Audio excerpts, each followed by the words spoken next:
guys, it's me, Vladican from Ashigara Studios, and welcome to another video of Space Engineers tutorial. Alright guys, let's jump into this. To get started with building, you might want to start off in creative just until you get the hang of things. In another later tutorial I'll cover how to actually build in survival. So let's just start off here making I don't know, let's say 6 by whatever. So just do that. You know, I personally like triangle designs, just like this. Doesn't really matter though. The beauty with Space Engineers is you can build whatever design you really want. There's pretty much no limitations except for what the game engine in your computer can actually handle. So let's just say that's our ship. Right, now to actually control the ship we're going to need a flight seat or some other form of control.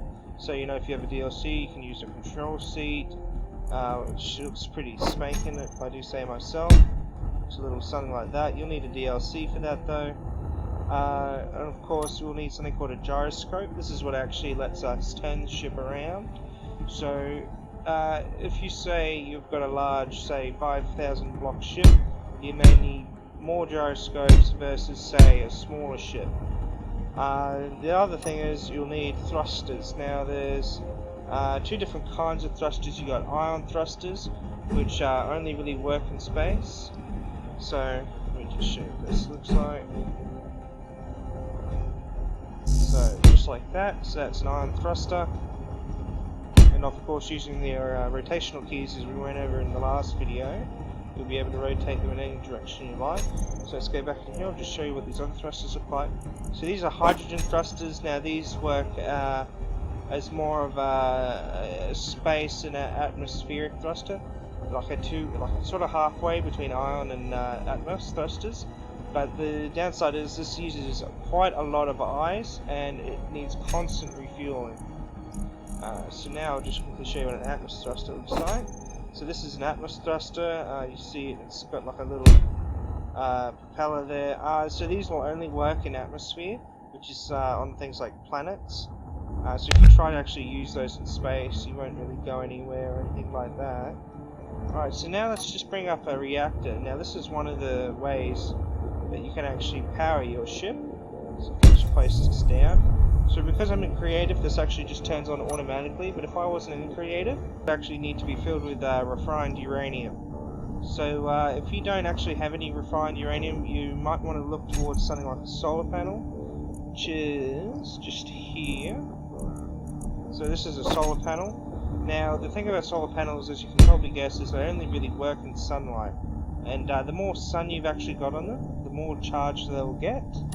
And the other thing you'll want to have if you're going with the solar setup is you'll need batteries. So the more batteries you have, the longer your ship will last. So if I just go in here and just turn slightly, as you can see I can turn really fast because I've got way more gyros than needed for this.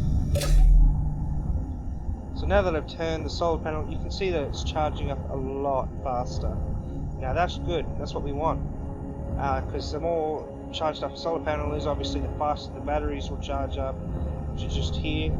To actually use the batteries you'll have to go into it and you'll have to set the mode. So there's auto, which means it will charge, but when there's no power detected it will automatically go into discharge, and obviously recharges for it to start recharging its batteries. Now it can take up to a numerous amount of different times depending on how much input you actually have. And yeah. Now the other ship we're going to go into is small ships.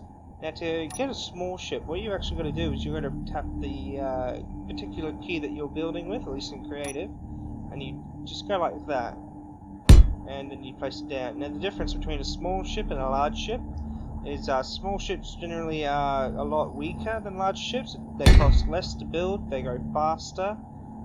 Depends, as long as you don't actually make them too big, but if you make them too big they won't really go fast at all.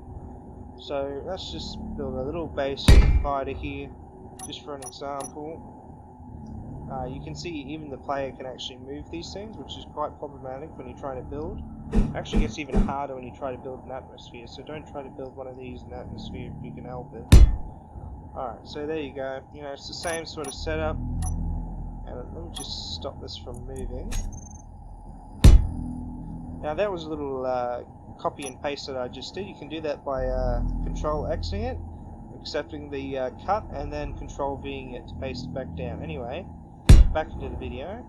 So if you put thrusters down like this, probably not like that, so just put them in each corner like that, you know, you give it a little power source. Now each block will have a, you know, their own little sizes for the same as the large ships, so you'll have to really sort of balance, you know, the weight of the ship, what kind of ship it is, whether it's atmospheric, hydrogen based or iron based. Iron based is basically what you're seeing now, which is for you know, space travel. Since there's no actual aerodynamics in Space Engineers, unless of course you're using the aerodynamics mod, you won't really notice much of a difference, so you can build whatever shape ship you like. Now if you're noticing something here, you might be noticing that I'm drifting consistently, unlike Star Wars, where you know, you can move in a direction with just one thruster. Fortunately, that's not how the real world works. So I'm going to quickly show you what you actually have to do to make sure that your ship can fly properly. So you're going to actually have it, you know, on each side, every axis, you know, top, bottom, left, right, whatever. And as long as you're doing that, just like this, you should be able to go in any direction. This one there, this one there. So now we should, if I actually add a ion reactor to it, there we go. Might need gyroscope as well.